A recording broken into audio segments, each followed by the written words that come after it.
What if the person you're least expecting holds the key to the life you've always wanted, but never knew you needed? The rain streamed out the massive glass windows of Edward Vance's mansion. The vastness of the room was a perfect reflection of the emptiness the millionaire felt in his chest. He stood by the doorframe, scowling at the messages on his phone. The last housekeeper had quit that morning, leaving the house even more silent and disorganized than he could tolerate. "Mr. Vance, the candidate is here," his assistant announced, entering the study with hurried steps. "There was no time to select more options. I think it's best to interview her quickly before your trip." Edward sighed, not taking his eyes off his phone screen. He wasn't interested in details. He just needed someone to keep the house functional while he was away. "Send her in," he said impatiently, tossing his phone onto the desk. Minutes later, a young woman walked through the door carrying a baby in her arms. She wore simple clothes, but they were immaculate. Her gaze showed both strength and a hint of nervousness. Edward looked up at her, frowning as he noticed the child. "Who is that?" he asked, gesturing to the baby with a nod of his head. "My son, sir," Clara replied, trying to stay calm. "His name is Leo. I know it's unusual to bring a child to this kind of job, but I really need this opportunity. I have no one to care for him." Edward narrowed his eyes, measuring every word Clara said. To him, this was absurd. A housekeeper with a baby seemed like the perfect recipe for chaos. "That doesn't seem appropriate," he said, his voice cold. "This is a professional environment. There's no room for distractions or extra problems." Clara took a deep breath. She knew this was her only chance. Her eyes shone with determination as she replied, "Sir, all I'm asking for is a chance. I'm organized, dedicated, and I can take care of this house just as you need. My son won't be a problem, I promise you." Before Edward could respond, his assistant intervened, clearly concerned about the urgency of the situation. "Mr. Vance, with all due respect, we don't have time to interview more candidates, and Mrs. Miller has excellent references." There was a moment of silence. Edward looked at the baby, who was staring back at him with large, curious eyes. Something about the simplicity of the scene made him uncomfortable, but he didn't want to delay his trip. "Fine, you're hired," he finally said, "but this is temporary. We'll see how you do." Clara's face broke into a smile of relief, and she thanked him with genuine sincerity. "Thank you, sir. I promise you won't regret it." Edward didn't reply. He simply motioned for her to leave, as if dismissing the conversation. He didn't know it then, but that seemingly irrelevant decision would change his life forever. A cold house, a warm presence. The first few days at Edward's mansion were challenging for Clara. The house was immense, cold, and, though well decorated, seemed devoid of life. Edward maintained his rigid routine, leaving early for work and returning only at night, always with the same stern expression. To him, Clara was nothing more than an employee who should keep everything in order, and preferably remain invisible. One day, while Edward was having his morning coffee, Clara appeared to inform him that the pantry needed to be restocked. She held Leo in her arms, and the baby was distractedly playing with a plastic spoon. "Sir, would you like me to get anything specific for the pantry?" she asked, trying to be practical and efficient. Edward looked up, but his expression remained impassive. He watched Leo for a moment before responding dryly. "Do as you see fit, but avoid any extravagance." Clara nodded, but noticed that Edward seemed bothered by the baby's presence in the room. Gently, she moved away, taking Leo to the room set aside for them. Over the days, small incidents marked their coexistence. One time, Leo dropped his plastic cup on the living room floor, while Edward was reading the newspaper. The noise, though insignificant, was enough for Edward to look up impatiently. "Can you not keep him away from the common areas?" he asked, in a tone that sounded more like a command than a suggestion. Clara, instead of responding defensively, smiled gently. "I'm sorry, Mr. Vance. I'll take Leo to play in his room." Her patience and calm contrasted sharply with Edward's impatient temperament. Despite this, he began to notice something different about her. While he avoided unnecessary interactions, Clara made a point of greeting other employees, organizing the house's spaces with care, and treating everyone with respect. That night, Edward came home early from work, tired after an exhausting meeting. As he entered the mansion, he heard soft music coming from the kitchen. As he got closer, he saw Clara singing softly while rocking Leo in her arms. The scene was as simple as it was enchanting. For a brief moment, he just stood there, watching. When Clara noticed his presence, she stopped singing immediately. "I'm sorry, sir. I didn't know you were back." "It doesn't matter," Edward replied curtly, looking away. "Just don't make too much noise."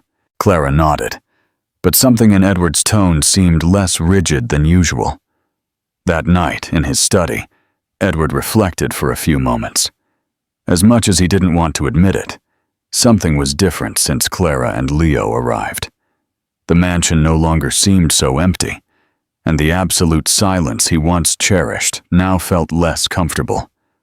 The baby, with his laughs and games, seemed to bring a touch of life to the environment. And Clara, with her serenity and kindness, was slowly disarming the coldness Edward carried like armor. Have you ever witnessed someone change because of a child's innocence? What do you think is happening to Edward? Share your thoughts in the comments. Cracks in the armor days passed, and Edward began to notice subtle changes in the house. The atmosphere, once marked by silence and coldness, was now filled with the sound of Leo's giggles and Clara's sweet voice singing or talking as she worked. Although he would never admit it, he found himself observing the new housekeeper's routine with curiosity. One morning, while having his coffee, Edward heard light footsteps in the living room. When he looked up, he saw Leo crawling toward him with a wide, clumsy smile. The boy stopped at the feet of his chair and, without warning, held onto the leg of Edward's pants, trying to pull himself up. Edward froze. He didn't know how to deal with children, especially one so small. He looked at the baby, then at Clara, who rushed into the room. "Leo, I'm so sorry, Mr. Vance," she said, out of breath, scooping the boy into her arms. "He got away while I was tidying the kitchen." "He didn't hurt me," Edward replied almost automatically as he adjusted his pants. Clara smiled, relieved. "He has a habit of exploring everything. He's curious by nature." Edward shrugged, but something about that interaction stayed in his mind for the rest of the day. Leo's innocent smile and the way Clara looked at him with such affection reminded him of something distant, almost forgotten. A time when he, too, believed in bonds and love. Later, when he returned from work, Edward found the living room arranged differently. There was a small basket of toys in the corner, and a colorful blanket covered the sofa, giving the room a cozy touch. He frowned, not knowing how to react. That night, he called Clara to his study. "Clara, I need to talk about something." She appeared immediately, holding Leo, who was almost asleep. "Yes, Mr. Vance." "What are these changes in the living room?" he asked, pointing to the toy basket and the blanket. Clara looked a little embarrassed. "I'm sorry if it bothered you, sir. I thought a cozier touch might make the room more pleasant, but I can undo everything, if you prefer it." Edward shook his head slowly. "You don't have to. Just let me know before you do these things next time." "Of course, sir." As she left, Edward watched the baby snuggle into his mother's arms, breathing peacefully. Despite his resistance, he began to realize that the changes weren't so bad after all. The following weekend, Edward decided not to work and happened to run into Clara in the kitchen. She was preparing lunch while Leo played in a makeshift playpen. Edward was silent for a few moments, watching her carefully stir a pot and hum softly. "Do you always sing?" he asked. Breaking the silence, Clara turned, surprised by the question. "Oh, yes. It's a habit I've had since I was little. I think music just makes everything feel lighter." Edward made a sound of agreement, but said nothing else. However, her response echoed in his mind, making everything feel lighter, something he had long forgotten how to do. That same day, while resting in the living room, he overheard Clara talking to Leo in his room. "You know, my love, Mr. Vance is a very smart man. That's why he's always so busy. He works hard to be so important." Edward frowned. He had never imagined anyone could see him that way. Clara's words, though spoken to the baby, touched a forgotten part of his soul. For the first time, he began to realize that the presence of Clara and Leo wasn't just tolerable. It was, in some way, necessary. What do you think is driving Edward's change? A simple crush? Or something much deeper? Share this story with someone you think would love it, and let us know your thoughts. A new chapter. Edward had always believed that keeping his distance was the secret to avoiding disappointment. But with Clara and Leo nearby, the wall he had built over the years began to show cracks. He found himself spending more time at home, delaying meetings, and postponing trips. Something in his routine had changed, but he still refused to admit it to himself. On a sunny afternoon, Edward decided to take a break from work and went down to the living room. He found Clara kneeling on the floor, playing with Leo. She was helping the baby stack colorful blocks, encouraging him with gentle words. "Very good, Leo, you're getting smarter every day," she said. Dead smiling, Edward stood at the door for a moment, watching the scene. It was so simple, but it seemed to hold a joy he hadn't seen in years. Without realizing it, he smiled lightly, but quickly hid the expression when Clara noticed his presence. "Mr. Vance, do you need anything?" she asked, getting up immediately. He shook his head. "No, was he always so happy?" he asked, gesturing to Leo, who was now holding one of the blocks in his mouth. Clara let out a light laugh. "Always. Even in difficult times, he has this energy that keeps me going. It's amazing how children see the world, isn't it?" Edward made a sound of agreement and, surprising himself, sat down in a nearby armchair. "I don't know much about children. I've never been around any." Clara noticed the distant tone in his voice, but chose not to press him. "They teach us so much, Mr. Vance, more than we can imagine." The conversation was interrupted when Leo crawled to Edward, holding out one of the blocks as if it were a gift. Edward hesitated, but eventually took the toy. "Thank you, Leo," he said, with an almost imperceptible smile. Clara watched the scene with tenderness. It was the first time Edward seemed to allow himself to interact with Leo spontaneously. That night, in his study, Edward opened a drawer where he kept some old photographs. There was one in particular he hadn't seen in years, a picture of him with his ex-fiancée, Lily, smiling during a trip to the beach. The memory hit him like a punch to the stomach. Lily was the last person Edward had truly opened up to. They had planned to get married, but a betrayal on her part had destroyed everything. Since then, he had closed himself off from any kind of affection.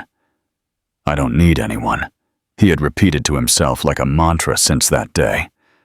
But remembering Leo's smile and Clara's kindness, he began to wonder if his loneliness was truly the best choice. The next day, Edward called Clara to his study.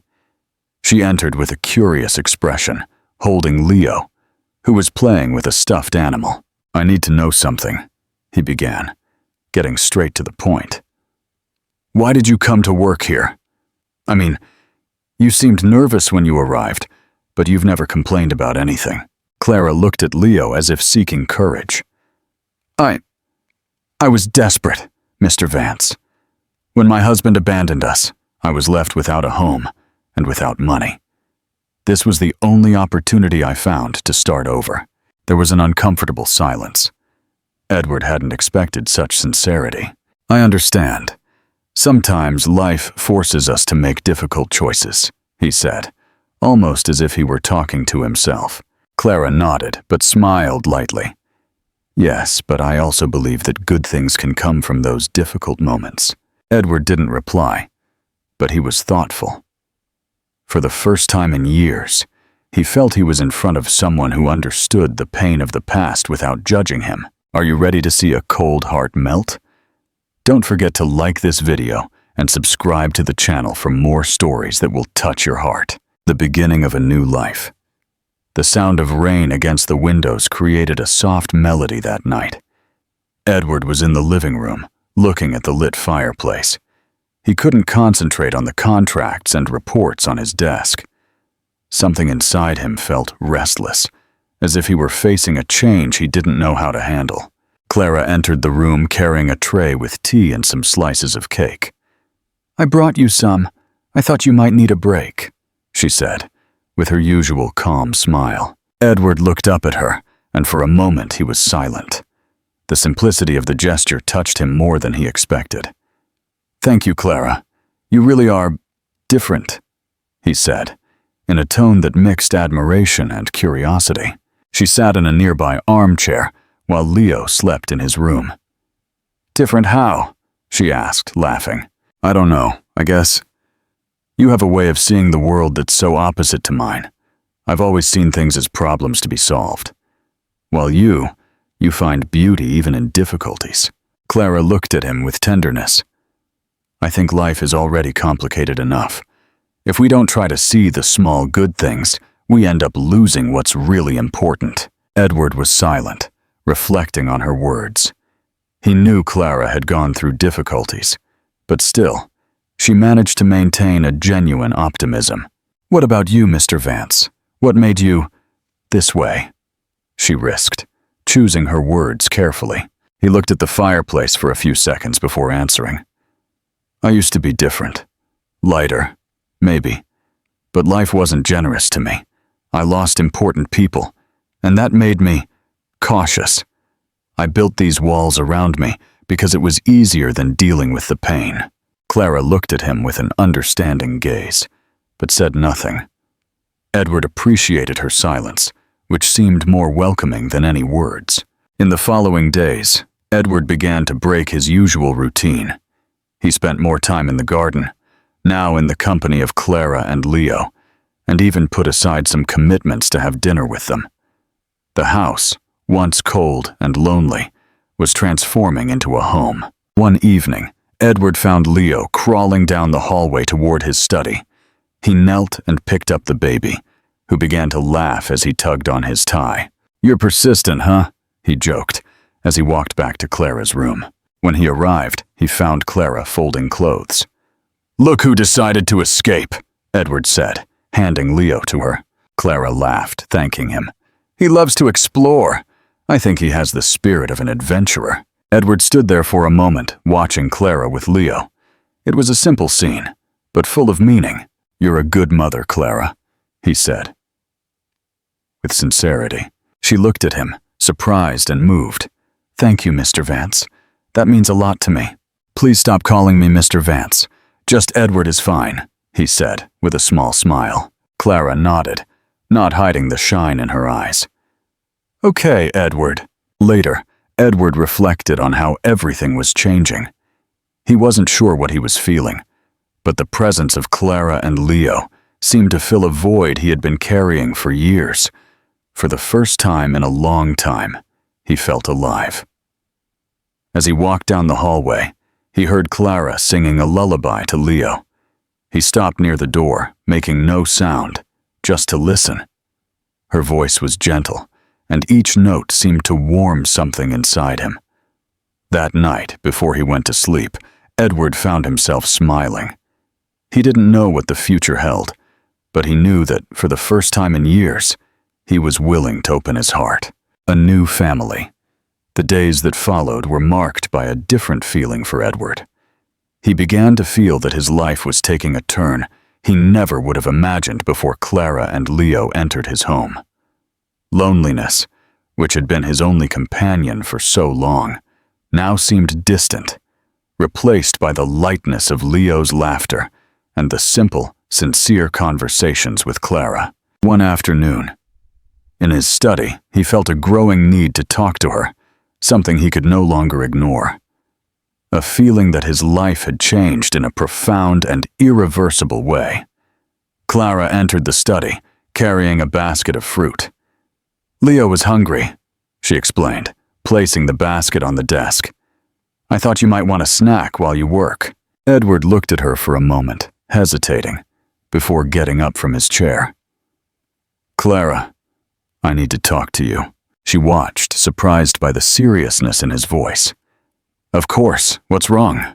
He looked out the window, as if searching for words on the horizon, before finally turning his attention back to her. "I know this seems rushed, but I've been feeling different. And it's not just about the house or about Leo, it's about everything. You've changed the way I see the world." Clara approached, feeling the intensity of his words. "Edward, He interrupted her gently. "Please, let me finish." He paused, as if gathering the courage for the next words. "I was closed off for so long. I got used to the pain and the loneliness. But now, I feel like I can try something new. Something I never imagined was possible. And all of this is because of you and Leo." Clara was silent, feeling the weight and sincerity of Edward's words. "What do you mean, Edward?" she asked softly. He took a deep breath, his mind made up. "I want you to know that if you want to, we can try to build something together. I don't want to live like this anymore, not caring about the things that really matter." Edward moved closer, feeling the warmth of Clara's body just inches from his. The air between them was thick with the intensity of the moment. He saw how vulnerable she was, her hands trembling slightly, and the doubt in her eyes. For an instant, everything else seemed to disappear, leaving only the sound of their soft breathing. The truth he had just declared echoed in his mind, but he felt that words were not enough to convey what was in his heart. So, without any more hesitation, he gently touched her face, his thumb caressing her soft, warm skin. His eyes closed for a moment before he brought his lips closer with a delicacy that seemed almost fearful, as if the gesture were as fragile as a sigh. The kiss happened softly, without haste, as if they were both testing the cold water for the first time. It was a light touch, but full of unspoken intentions, a gesture that spoke more than any word could express.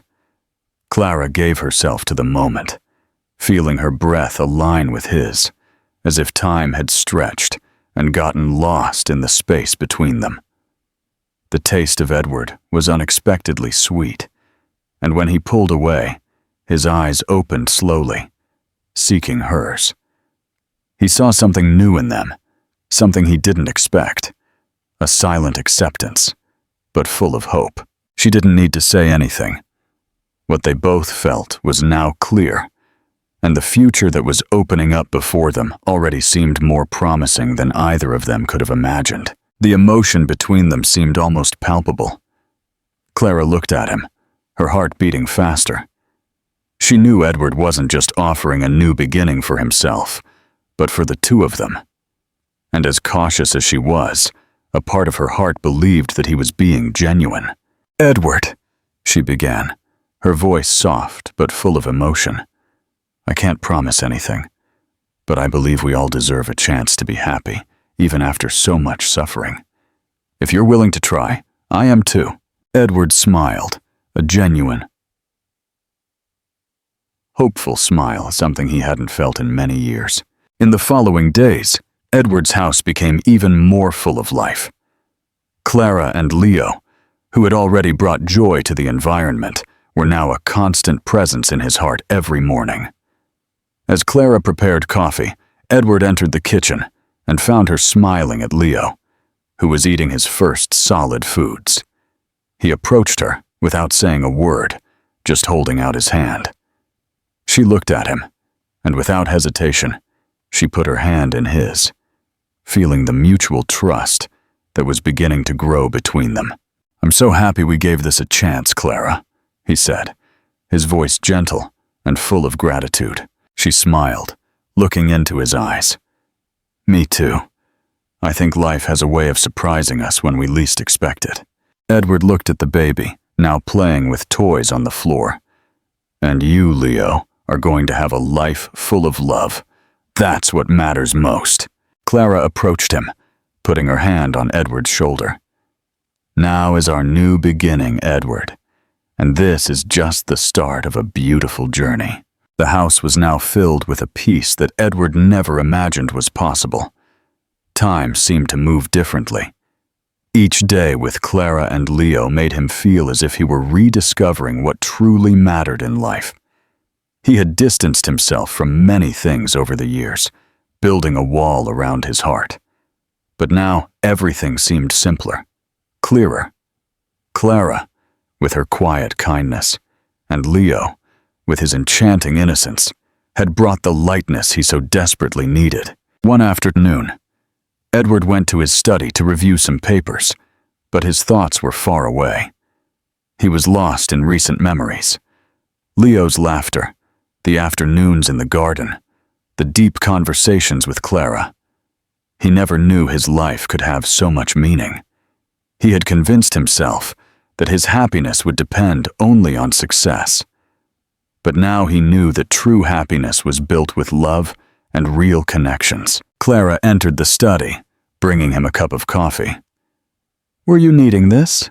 she asked with a soft smile. Edward looked at her, feeling a peace he didn't know he could feel. "Actually, I was needing a conversation with you more," he replied. With a sincere smile, Clara sat in the chair next to him. "About what?" He took a deep breath, trying to organize his thoughts. "About us. About what's happening between us." He looked at her, his eyes reflecting the sincerity of his words.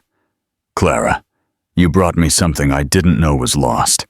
You brought life back into my house, into my heart." Clara watched him intently, speechless. The intensity of Edward's gaze made her feel a different emotion, as if he were revealing something profound and true. I don't know what to say. You've already been so generous, Edward. I didn't ask you to change, but I feel like you're opening up, and that's so much more than I expected." Edward held her hands with an unexpectedly affectionate gesture. "I know it's not easy to trust someone after so long, but I want to try. I want you to know that, for me, this is serious. I really want you and Leo to be a part of my life." Clara felt a tear form in the corner of her eyes, but she smiled, emotion close to the surface. "You don't know how much that means to me, Edward. I want to believe in this too, not just for me, but for the three of us." He hugged her tenderly, as if he finally knew that what was happening there was something he didn't want to let go. In the following days, Clara and Edward began to plan their future together, something that seemed unthinkable to him just a few months ago. He began to get more actively involved in Leo's life, and every small gesture of affection he received from the baby made his heart soften even more. Clara, in turn, also felt more at peace, as if, finally, she could have the chance to build something lasting and beautiful alongside Edward. One afternoon, Clara was in the garden with Leo, playing with him while Edward watched from the study window. The scene, so simple and so full of love, touched his heart deeply. He had become a different person. He knew that next to Clara and Leo, his life had finally found the balance he had sought for his entire existence. Edward left the study, walked to the garden, and without saying a word, knelt beside Clara. He held out his hands to Leo, who immediately clung to him with a wide smile. "You're ready to be my partner, aren't you?" Edward said, looking at the baby with tenderness. Clara smiled, her eyes shining. "He's already teaching you the meaning of unconditional love. I have no doubt that you're going to be a great father to him, Edward." He looked at Clara with a smile full of hope and gratitude. "I'm not perfect, but I'll do my best. And with you by my side, I know we can build something very special." Clara moved closer, hugging him as he held Leo in his arms. The sun was setting slowly, illuminating the trio with a soft golden light. There, in that simple but profound moment, Edward knew that he had finally found what he had been looking for. No longer money or power, but love, family, and true happiness. If this story touched your heart, be sure to like and share it with someone you love. Subscribe to the channel to get more beautiful love stories.